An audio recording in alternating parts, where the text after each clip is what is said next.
भगवद गीता अध्याय 11 विश्वरूप दर्शन योग।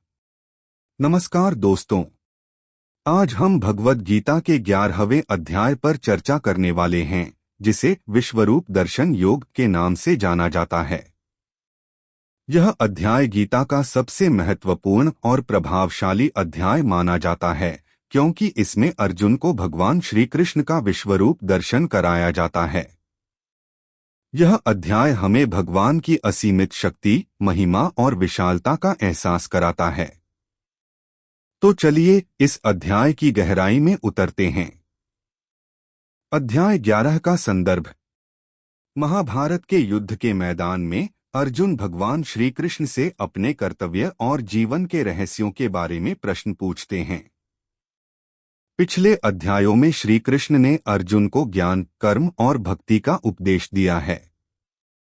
अब अर्जुन भगवान की दिव्य शक्ति को देखने की इच्छा प्रकट करते हैं। वे कहते हैं, हे प्रभु, यदि आप मुझे यह समझाते हैं कि मैं आपके विश्वरूप को देखने के योग्य हूं, तो कृपया मुझे आपका विराट स्वरूप दिखाइए। भगवान का विश्वरूप दर्शन। अर्जुन की प्रार्थना सुनकर भगवान श्री कृष्ण उन्हें अपना विश्वरूप दिखाने के लिए तैयार होते हैं। वे कहते हैं, हे अर्जुन, मैं तुम्हें अपने दिव्य रूप का दर्शन कराऊंगा, जिसे साधारण मनुष्य नहीं देख सकता। यह रूप अनंत, अद्भुत और अलौकिक है। भगवान श्री कृष्ण अपने योग माया से अर्जुन को दिव्य दृष्टि प्रदान करते हैं, ताकि वे उनके विश्वरूप को देख सकें। जैसे ही अर्जुन भगवान के विराट रूप को देखते हैं, वे अचंभित रह जाते हैं। उन्हें भगवान के रूप में अनंत ब्रह्मांड, सभी देवी देवता, सभी जीव और समस्त सृष्टि दिखाई देती है। अर्जुन की प्रतिक्रिया। अर्जुन भगवान के विश्वरूप को देखकर भयभीत और विस्मित हो जाते हैं। वे कहते हैं, हे प्रभु, मैं आपके रूप में अनंत मुख, अनंत आंखें और अनंत हाथ देख रहा हूं। आपके शरीर में सभी दिशाएं, सभी ग्रह और सभी जीव समाहित हैं।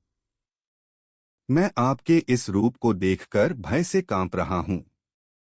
अर्जुन भगवान के रूप में समस्त सृष्टि का विनाश भी देखते हैं।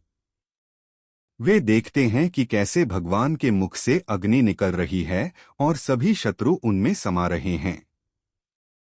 यह दृश्य देखकर अर्जुन भयभीत हो जाते हैं और भगवान से प्रार्थना करते हैं कि वे फिर से अपने सामान्य रूप में आ जाएं। भगवान का उपदेश। भगवान श्री कृष्ण अर्जुन को समझाते हैं कि यह विश्वरूप उनकी असीमित शक्ति और महिमा का प्रतीक है। वे कहते हैं, हे अर्जुन, मैं समय का स्वरूप हूं। मैं सभी जीवों का संहारक हूं। तुम्हारे शत्रु पहले ही मेरे द्वारा निर्धारित हो चुके हैं। तुम केवल मेरे उपकरण हो। भगवान अर्जुन को यह भी समझाते हैं कि उनका विश्वरूप केवल भक्ति और प्रेम से ही देखा जा सकता है। वे कहते हैं, जो मुझे श्रद्धा और प्रेम से भजता है, वही मेरे दिव्य रूप को समझ सकता है। अध्याय 11 का संदेश। भगवान की महिमा। इस अध्याय में भगवान की असीमित शक्ति और महिमा का वर्णन किया गया है। यह हमें यह एहसास दिलाता है कि भगवान ही सृष्टि के कर्ता, पालनहार और संहारक हैं। भक्ति का महत्व। भगवान के विश्वरूप को केवल श्रद्धा और भक्ति से ही समझा जा सकता है। यह हमें भक्ति के मार्ग पर चलने की प्रेरणा देता है। कर्तव्य का बोध। अर्जुन को यह समझाया गया है कि उनका कर्तव्य युद्ध करना है, क्योंकि वह भगवान की इच्छा है। यह हमें अपने कर्तव्यों को निडरता से निभाने की प्रेरणा देता है। निष्कर्ष। दोस्तों, भगवद गीता का 11वां अध्याय हमें भगवान की असीमित शक्ति और महिमा का दर्शन कराता है।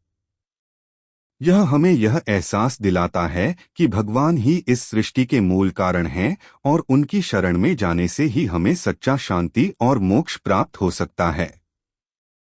अगर आपको यह सारांश पसंद आया हो तो इसे लाइक और शेयर करें। साथ ही अगर आप गीता के अन्य अध्यायों के बारे में जानना चाहते हैं तो कमेंट करके बताएं। हमारे चैनल को सब्सक्राइब करना न भूलें। धन्यवाद।